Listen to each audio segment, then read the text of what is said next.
وللحديث أكثر حول عالم ألعاب الفيديو ينضم إلينا عبر الإنترنت آيدن ليو وهو الشريك المؤسس لبنتاغون جيمز. Hello Idon, welcome GameChangers. How are you?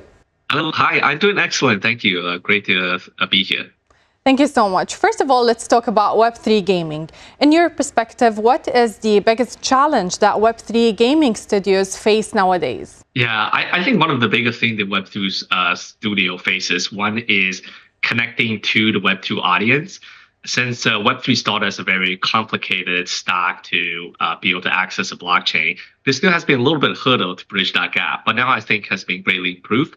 But secondly, because Web3 has been somewhat addressing people's anonymous identity, be able to connect to them through a trustless way through the blockchain wallet, one of the bigger things is we cannot necessarily identify robots versus real users and players.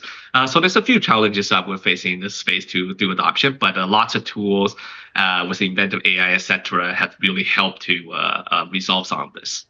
Idon, let's talk about AI. AI is the hot term these days. You guys touch AI a little bit. How does AI, in your mind, help with either the distribution or the development of games? Yeah, I think one of the biggest things that AI is coming through very, very quickly is the ability to help a lot of content creation to very quickly convert into production.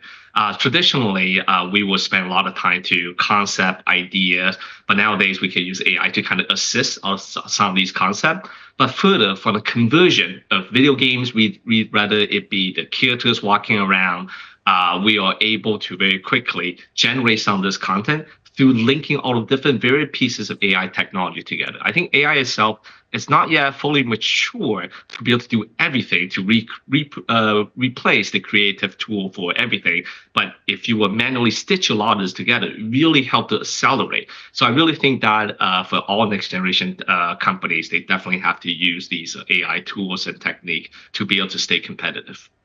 Now, we're in the midst right now of a crypto bull market. I think with the price of Bitcoin where it is, it's no surprise that there's a lot of excitement around crypto in general. I'm curious, do you think this bull market around crypto and Bitcoin has any impact, any influence on the Web3 gaming market, one way or the other, either positively or negatively? Yeah, definitely. I think wherever there is I guess where the money is, there is always people and looking into that. But also at the same time, there are people trying to create, I would say like scammer or phishing attack. We have seen definitely increasing amount of that, all kinds of very creative ways to kind of, attack the network or kind of creating all kinds of areas which could be, a false, representation of identities. So that's definitely one of the things. But other than that, on a positive note, definitely because of the crypto bull market, a lot of really good project, which has been hiding a little bit are coming out. Since we've been in the industry for a little while, we actually know a lot of very good projects. And we've been collaborating with them even though before the bull market came. So now that the bull market come, I think a lot of these really good projects are able to leverage and be able to get some capital to be able to further fund. I think a lot of projects been hidden a little bit, but now with the turnaround, I think both technologies coming back in. But at the same time, because there's money there are people looking at trying to essentially get access to this capital in good ways and in bad ways. So we really need to, the general audience, we really need to be careful on what type of project they're looking at, making sure the projects have a long history and that they're essentially docs where they're visible out there to make sure that, you're getting into the correct and the actual real project rather than a copy of. Last but not least, what role does community building play in the success of Web3 gaming?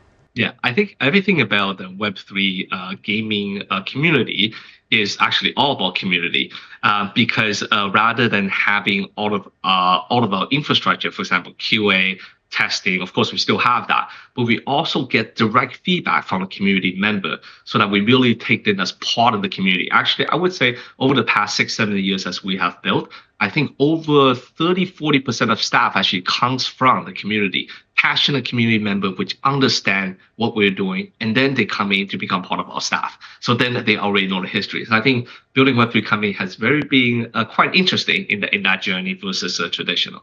Thank you so much, Idon, for being with us in GameChangers. Thank you. Thank you for having me. وبهذا كان معنا أيضا ليو وهو الشريك المؤسس لبنتاغون جيمز.